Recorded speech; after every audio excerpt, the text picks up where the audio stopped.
Hello everybody, this is Chris at the GR Auto Gallery. We have this 1966 Fairlane 500 XL clone in this gorgeous Emberglo metallic. It has a matching copper cloth interior.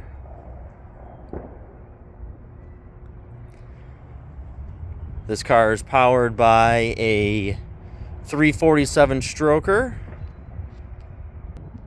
The 347 started out as a 302 from a 1989 Mustang GT.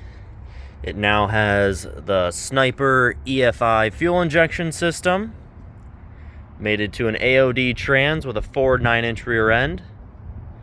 It has AC and cruise control, as well as a fully updated sound system. For a full build sheet or any questions, please give us a call, 248-912-1679. Thank you very much.